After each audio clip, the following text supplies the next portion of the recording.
ഈശോയിൽ പ്രിയമുള്ളവരെ, നോമ്പ് കാലം 3-ാം ഞായറാഴ്ചയിലെ വചന വിചിന്തനത്തിലേക്ക് ഹൃദ്യമായ സ്വാഗതം. ഈ ആഴ്ചയിൽ നമ്മുടെ വിചിന്തനത്തിനായി സഭാമാതാവ് നമുക്ക് നൽകുന്നത് വിശുദ്ധ ലൂക്കായുടെ സുവിശേഷം 13-ാം അധ്യായം 1 മുതൽ 9 വരെയുള്ള വാക്യങ്ങളാണ്. നമുക്കറിയാവുന്നതുപോലെ ഈശോയുടെ ഗലീലിയിൽ നിന്ന് ജെറൂസലേമിലേക്കുള്ള യാത്രയുടെ മധ്യേ സംഭവിക്കുന്ന ഒരു സംഭവമാണ്, ഒരു ചർച്ചയാണ് ഇന്നത്തെ വിചിന്തന വിഷയം. ഈശോ യാത്ര ചെയ്യുമ്പോൾ അവിടുത്തെ ശ്രവിച്ചുകൊണ്ടിരുന്നതിൽ ആരോ ചിലർ, ഗലീലിയയിലെ ചില നാട്ടുകാർ ജെറൂസലേമിലേക്ക് ബലിയർപ്പിക്കാനായി പോയി ബലിയർപ്പിക്കുമ്പോൾ അവരെ ക്രൂരമായി വധിക്കുകയും അവരുടെ രക്തം കൂടി പീലാത്തോസ് ബലിയോട് കൂട്ടിച്ചേർത്ത് വലിയ ക്രൂരത കാണിക്കുകയും ചെയ്ത സംഭവം ഈശോ അനുസ്മരിപ്പിക്കുന്നു. ഈ അവസരത്തിൽ അവരുടെ ഉദ്ദേശം എന്തായിരുന്നുവെന്ന് നമുക്ക് വ്യക്തമല്ല. ഒന്നുകിൽ ഒരു വാർത്ത കർത്താവിനോട് പറയുകയായിരുന്നിരിക്കുക, ഇല്ലെങ്കിൽ ഗലീലിയിൽ നിന്ന് ഈശോ ജെറൂസലേമിലേക്ക് യാത്ര ചെയ്യുകയാണ്, അദ്ദേഹത്തെ ഭയപ്പെടുത്താനായിട്ട് അവർ പറഞ്ഞതായിരിക്കും. അവിടെ കാത്തിരിക്കുന്നത് വലിയ ക്രൂരമായ കാര്യങ്ങളൊക്കെയാണ്, റോമൻ ഭരണമാണ്, അവിടെ എന്തെങ്കിലും സംഭവിക്കാം, അപകടമുണ്ടാകുമെന്നുള്ള കാര്യങ്ങളായിരിക്കാം ഈശോ പറഞ്ഞത്. ഇല്ലെങ്കിൽ ഈശോയുടെ വാക്കിൽ നിന്ന് ഈ മരിച്ച മനുഷ്യരെക്കുറിച്ച് അവർ പാപികളായിരുന്നുവെന്നോ അവർ തിന്മ ചെയ്തവരായിരുന്നു എന്നുള്ള എന്തെങ്കിലും ഒരു ദൈവശാസ്ത്രപരമായ ഒരു വെളിപാട് കിട്ടാനായിരിക്കും അവൻ ആഗ്രഹിച്ചത്. ഇല്ലെങ്കിൽ പീലാത്തോസ് റോമാക്കാരനായതുകൊണ്ട് അദ്ദേഹത്തിനെതിരെ എന്തെങ്കിലും സംസാരിച്ചാൽ ആ വാക്കുകളിൽ നിന്ന് വീണ് കിട്ടുന്ന കാര്യങ്ങളെക്കുറിച്ച് ഈശോയെ തന്നെ കൊടുക്കാനായിട്ട് ആഗ്രഹിച്ചുകൊണ്ട് ചോദിച്ചതായിരിക്കാം.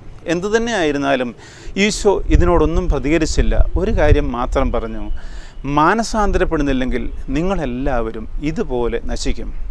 താൻ ഈ കാര്യത്തെക്കുറിച്ച് ചർച്ച ചെയ്യാൻ ആഗ്രഹിക്കുന്നല്ല എന്നും തനിക്ക് ഒരു സന്ദേശമേ ഉള്ളൂ എന്നും വ്യക്തമാക്കിക്കൊണ്ട് ഈശോ വീണ്ടും ആവർത്തിച്ചു, നമ്മൾ ജെറൂസലേമിലേക്ക് പോവുകയാണ്. അവിടെ ഈ അടുത്ത കാലത്ത് സീലോഹായിലെ ഗോപുരം ഇടിഞ്ഞു വീണ് മരിച്ചുപോയ 18 പേർ മറ്റെല്ലാ യൂദക്കാരെക്കാൾ പാപികളായിരുന്നു എന്ന് നിങ്ങൾ കരുതുന്നുവോ? ഇല്ല എന്ന് ഞാൻ പറയുന്നു. അനുതപിക്കുന്നില്ലെങ്കിൽ നിങ്ങളെല്ലാവരും ഇതുപോലെ നശിച്ചു പോകും. മാനസാന്തരമാണ്, അനുതാപമാണ് ഇന്നത്തെ പ്രധാന വിചിന്തന വിഷയം. അതുകൊണ്ട് തന്നെ എന്താണ് അനുതാപം എന്ന് നമ്മൾ ചിന്തിക്കണം.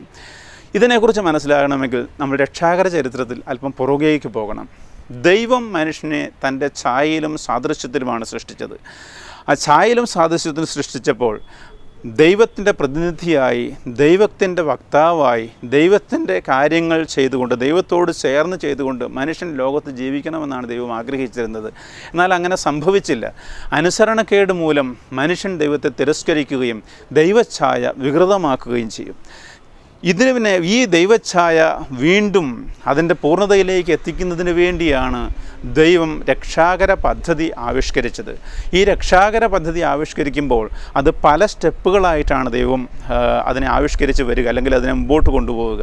നശിച്ചുപോയ ബന്ധം പുനഃസ്ഥാപിക്കുന്നതിന് വേണ്ടി പടിപടിയായി പല ഉടമ്പടികളിലൂടെ ദൈവം ബന്ധം കൂടുതൽ കൂടുതൽ സ്ഥാപിച്ചു വരുന്നത് നമുക്ക് പഴയ നിയമത്തിൽ വായിക്കാൻ കഴിയും. ആദ്യമായിട്ട് ദൈവം ആദത്തോട് രക്ഷകനെ വാഗ്ദാനം ചെയ്തുകൊണ്ട് സംസാരിക്കുന്നുണ്ട്. പിന്നീട് അബ്രാഹവുമായിട്ട് ഉടമ്പടി ചെയ്യുന്നുണ്ട്. അതിനുശേഷം ഇസ്രായേലുമായിട്ട് ഉടമ്പടി ചെയ്യുന്നുണ്ട്. പിന്നെ ദാവീദുമായിട്ട് ഉടമ്പടി ചെയ്യുന്നുണ്ട്. ഇങ്ങനെ പല ഉടമ്പടികളിലൂടെ ദൈവം ബന്ധം കൂടുതൽ കൂടുതൽ കൂടുതൽ ദൃഢമാക്കി കൊണ്ടുവന്നിട്ടതാണ് പുതിയ ഉടമ്പടി, പുതിയ നിയമത്തിൽ ഈശോ സ്ഥാപിക്കുന്നത്. ഈ ഉടമ്പടിയിൽ അന്ത്യത്താഴത്തിലും കാൽവരിയിലുമായിട്ട് പൂർത്തീകരിക്കപ്പെടുന്ന ഈ ഉടമ്പടിയിൽ ദൈവ മനുഷ്യ ബന്ധം ദൃഢമാക്കി തീർക്കുകയും മനുഷ്യനിലേക്ക് ദൈവഛായ വീണ്ടും അവൻ്റെ പൂർണ്ണതയിലേക്ക് സ്ഥാപിക്കുകയുമാണ് ഈശോ അല്ലെങ്കിൽ ദൈവം ചെയ്യുന്നത്. അതിൻ്റെ ഭാഗമായിട്ടാണ് വിശുദ്ധ യോഹന്നാൻ്റെ സുവിശേഷം 20-ാം അധ്യായം 22-ാം വാക്യത്തിൽ ഈശോ ശിഷ്യന്മാരിലേക്ക് നിശ്വസിക്കുന്നതും നഷ്ടപ്പെട്ടു പോയ ദൈവാത്മാവിനെ അവർക്ക് വീണ്ടും നൽകുന്നതും. വീണ്ടും മനുഷ്യന് ദൈവത്തോടൊത്ത് ചിന്തിക്കാനും പ്രവർത്തിക്കാനും ദൈവത്തിൻ്റെ പ്രതിനിധിയായിട്ട് ലോകത്തിൽ നടക്കാനും സാധിക്കും. ഇങ്ങനെയുള്ള ദൈവഛായ പുനരാവിഷ്കരിക്കപ്പെടുക, ദൈവത്തിൻ്റെ ഹിതം ചെയ്യാനായിട്ട് നമ്മൾ പ്രാപ്തരായിത്തീരുക എന്നതാണ് മാനസാന്തരത്തിൻ്റെ അർത്ഥം. മാനസാന്തരം എന്ന് പറഞ്ഞാൽ ഫലം പുറപ്പെടുവിക്കണം. വെറുതെ ചിന്തിക്കുന്നത് മാനസാന്തരമല്ല, വെറുതെ പ്രാർത്ഥിക്കുന്നതും മാനസാന്തരമല്ല. ദൈവാത്മാവിൻ്റെ ഫലങ്ങൾ എന്താണെന്ന് ഗലാത്യക്കാർ ലേഖനത്തിൽ 5-ാം അധ്യായം 22-ഉം 23-ഉം വാക്യത്തിൽ നമുക്ക് അറിയാവുന്നൊരു കാര്യമാണ് പറയുന്നുണ്ട് വചനം. സ്നേഹം, സന്തോഷം, ക്ഷമ, ദയ എന്ന് പറഞ്ഞ് മുമ്പോട്ട് പോകുന്ന കാര്യങ്ങൾ നമുക്കറിയാം. ആത്മാവിൻ്റെ ഫലങ്ങൾ, ഈ ഫലങ്ങൾ പുറപ്പെടുവിക്കുമ്പോൾ മാത്രമേ നമ്മൾ മാനസാന്തരപ്പെട്ടവരാകുന്നുള്ളൂ എന്നതാണ് വചനം നമുക്ക് നൽകുന്ന പാഠം. ഇനി മാനസാന്തരം എപ്പോഴാണ് സംഭവിക്കേണ്ടത്? ഇത് നമ്മൾ വീണ്ടും ഈശോയുടെ ജീവിതത്തിലേക്ക് തന്നെ പോകണം. ഈശോ ജനിച്ചു വരുമ്പോൾ, ഈശോ ജനിച്ച് വീണ് കഴിഞ്ഞപ്പോൾ ഈശോ കൊല്ലാനായിട്ട് ഹെരോദേസ് ആഗ്രഹിക്കുന്ന നമുക്ക് കാണാം. ഈശോ ഒളിച്ചോടുകയാണ് ചെയ്തത്. പിന്നീട് ഈശോയുടെ ജീവിതത്തിൽ ഉടനീളം ഈശോ കൊല്ലാനായിട്ട് പല പ്രാവശ്യം അവർ കാരണങ്ങൾ അന്വേഷിക്കുകയും ശ്രമിക്കുകയും ചെയ്യുന്നുണ്ട്. യോഹന്നാൻ്റെ സുവിശേഷം 11-54 വാക്യം വായിച്ചാൽ ഈശോ ഒളിച്ചു പോയി താമസിക്കുകയും പരസ്യമായിട്ട് പ്രത്യക്ഷപ്പെടാതിരിക്കുകയും ചെയ്യുന്നതായിട്ട് നമുക്ക് കാണാം. അവസാനം അവരെല്ലാവരും ആഗ്രഹിച്ച വിധത്തിൽ തന്നെ ഈശോ ഇവർ ക്രൂശിലേറ്റുകയും ചെയ്തു. ഇങ്ങനെ ഈശോയെ കൊല്ലാനായിട്ട് ആഗ്രഹിക്കുന്ന ഒരു സമൂഹത്തിലാണ് മാനസാന്തരത്തിൻ്റെ വചനം ഈശോ പ്രസംഗിച്ചത്. ഇന്നും ഇത് തന്നെ സംഭവിക്കുന്നുണ്ട് നമുക്കറിയാം.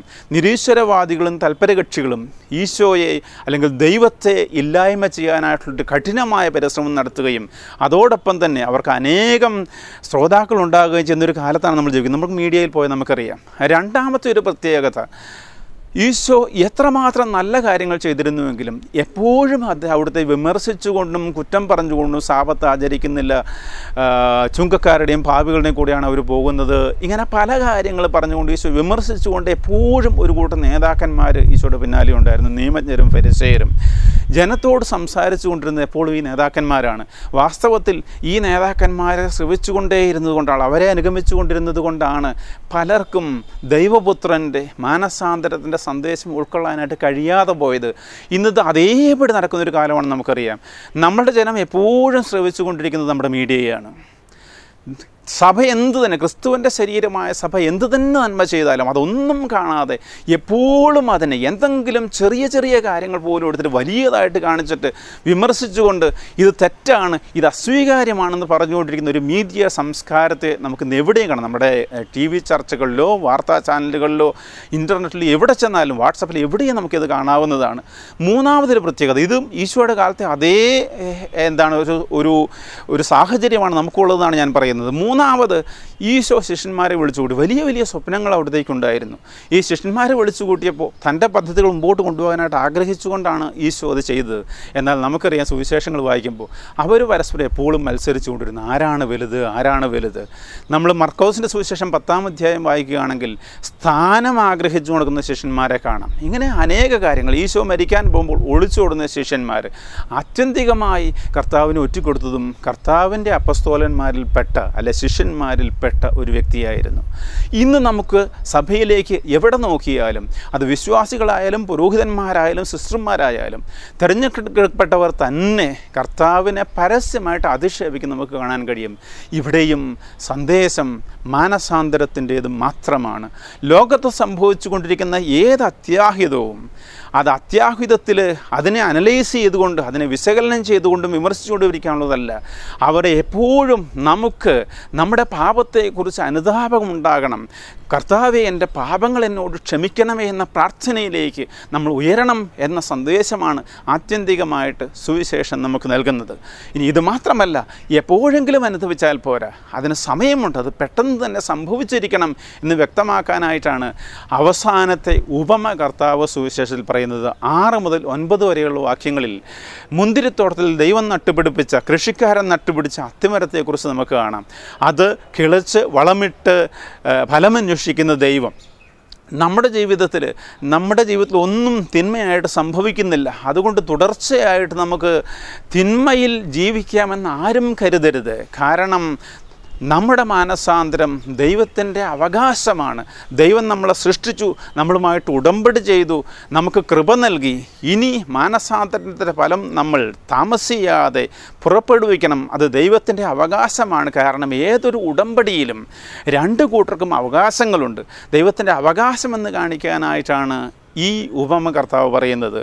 ഇസ്രായേലാണ് ആ ഉപമയിലെ അത്തിമരമെങ്കിൽ അനുദപിക്കാതിരുന്ന ഇസ്രായേലിനെ ദൈവം AD 70 തകർത്തു എന്ന് നമുക്കറിയാം.